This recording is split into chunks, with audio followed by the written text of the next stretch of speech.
nga yung ayuda talaga, tama ka, no, Miss Cora, hindi siya mabuti. Kasi sa totoo lang, budol yun, mga kababayan. Napakalaking budol na kung makapagsalita yung mga politician dyan or government official na nagbibigay sa inyo ng ayuda, na parang sa kanila galing yung pera, na sila ang nagpagod.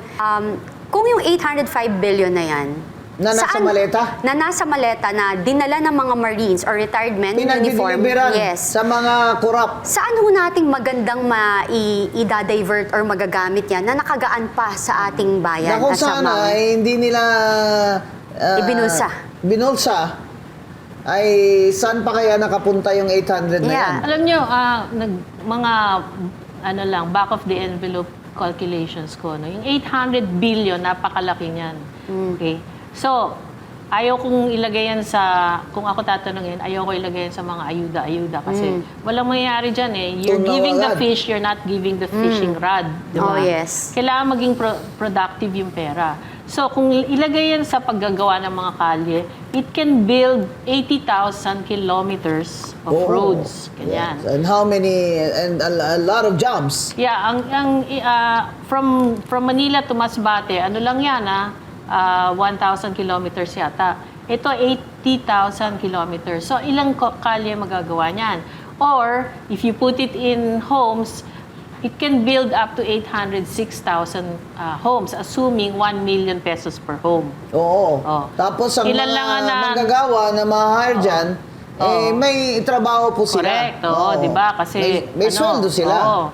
Or, kung ilalagay sa mall, kunwari, no? Kasi dati nagtrabaho ko sa isang company na gumagawa ng mga malls, kaya niyang gumawa ng mga 223 mid-sized malls. Okay?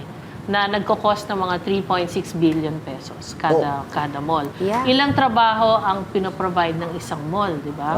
So, yung ganun. So, napakalaki nitong 806 billion pesos na to na nawala. So, ang nawala sa atin, yung potential for growth.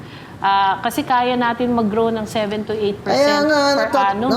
Ma'am Cora, natatawa ako dun sa meeting ni BBM dun sa Amerika na nag-i-invite siya na investors. Hindi naman tanga yung mga Amerikanong negosyante dun. Siyempre, sinaimbita sila, di pumunta sila. Diba? Pero mag-i-invest ba yun sa atin? No. Lip service lang lahat yan. Kaya nga yung ayuda talaga, tama ka, no, Miss Cora, hindi siya mabuti. Kasi sa totoo lang, budol yun, mga kababayan. Napakalaking budol na kung makapagsalita yung mga politician dyan or government official na nagbibigay sa inyo ng ayuda, na parang sa kanila galing yung pera, na sila ang nagpagod. Mga kababayan, ang perang yan ay inutang. Ang perang yan ay sa atin din. Bakit tayo na nagmumukha tayong mga pulube or we need to beg for it?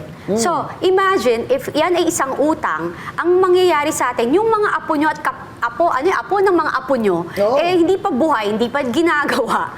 May utang na.